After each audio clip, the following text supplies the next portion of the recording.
Alright, so I just went to my favorite bar, and I'm going to tell you why I may not be coming back ever again. So, so I'm going to start with what it was and then what my experience just was. So, awesome bar. I tell everybody about it. It's one of those ones you can walk into. They've got like 40 taps open, and what they do is they buy local and in the state from in the state breweries. They'll buy like a keg or two or three and tap it and then run it, and when it's gone type thing. They have about five, maybe seven ones that they keep full, because those are the top sellers. Those are the ones that people really enjoy and they love, and it's what your clientele likes and what keeps you in business, right? And another thing I love about this is you can get like a sample. You can sample anything, you know what I'm saying? Because they want you to enjoy what you've got type thing. And they also give half pours, which I love. So walked into I was in the area. I was like, all right, let me stop by, get some wonderful beer that I love so much, and some mead. Really, that's what gets me going. So I walked in, and it wasn't a normal bartender. I think he just works the night shift, and the owner was there. So I talked to him. I was like, hey, how you doing? I met him once before. It was a little short, but and said, hey, let me try, this one. What's your favorite one? Hey, let me try a sample of that and whatever. And after about the second one, he was like, do you know what you want to drink? Like it wasn't even the way I said it. It was much more gruff and like I'm rubbing him wrong. I was like, what the heck. And so I said, okay, well, hey, do you have this beer? It was like one of my favorite ones. And he says, no, we're out. I was like, oh, what happened? He's like, we're out. I was like, well, why? Or like, are you ever going to get? Well, we need to get some more in. And he's like, oh, they closed the doors to the meadery, and we ran out. And I'm like, and I knew this because I just talked to people, and I had known that they closed the doors to the meadery, but they sold the recipe to another meadery, and I said, hey, well, why don't? And I told him this. I heard this meadery had the recipe, and he's like, okay, well, I don't know if they'll sell it to us. I don't know if they'll put it in a keg for us. I don't know.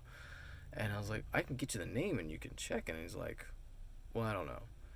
And so, and I'm like, I see the writing on the wall. Like, this guy doesn't want to work or try hard anymore. Or so he doesn't want to do the extra effort to do it.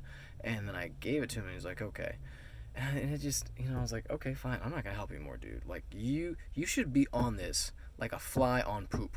Okay, you really should, because this is one of the top ones that your customers, your client base loves. I mean, it's what, in my mind, it's one of the few things that makes this place at what it is, right? And so I order, he's kind of gruff. He's not giving more samples. Kind of gruff. So I ordered two half pours or something. Didn't really enjoy them because I wasn't able to sample them beforehand. And so I said, hey, well, what about this other one that you have? Do you still have that one that I liked? And he's like, nope, we don't. And I was like, what happened? He's like, we ran out. I was like, I see a common theme here.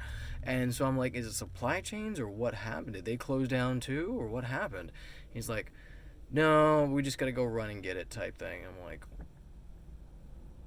this is a Saturday. You should be on that. Like, what the heck? So my point is this, is that I think this is where a lot of American businesses are going. For some reason, this guy doesn't want to work. He doesn't want to go the extra mile for the services for his clientele. Like I feel like this is a symptom of easy money, that people just come in and drink whatever, and we don't have to go the extra mile. And if that's true, then man, we need a rude awakening in the U.S. Because remember in one of the last videos I talked about these issues of work ethic and stuff are going to hit us as consumers. They just did me. And I'm like, I used to love this place. This is the place I would take dates to. I would take friends to. I'd be like, this is, in my opinion, the best bar in this city, which is quite a large city. Especially for the uniqueness that it had. And that is slowly drying up. And none of that, but the service that the owner gave me. I'm like, what the, like, I was like, part of me didn't want to tell him what was, what I was experiencing and feeling, because it would not have come out very well. And there may be another time where like maybe they change something, and I do want to come back, but part of me is like, what the heck, man? This is shit. Excuse my French, but I think a lot of people are gonna do what I did. They're just going to quietly not come back. They're not going to tell you the problems, and really, he's not interested. From what the conversation was, he's not interested in fixing them either. And I think what's going to happen, he's just going to be one of those people that's going to say that his business is going to fail, and he's like, well, it just failed, man. There's nothing I could do. And I'm like, oh shit. There's a ton you could do. You just didn't want to do it. You weren't open into listening. You weren't open into taking action. Maybe you're tired. Maybe you're frustrated. Maybe you need a day off. Hey, I'm a business owner too. We all go through that phase, but we go through it and we get through it, right? You need to reach out to others.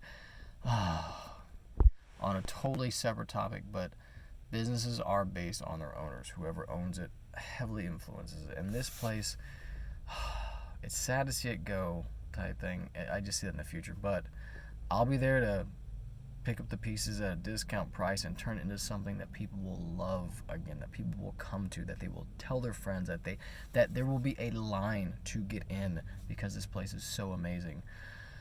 And I can't wait till that day happens because, man, I had some really good experiences here, and I'm sad that I won't be able to do it again until I personally have to create those.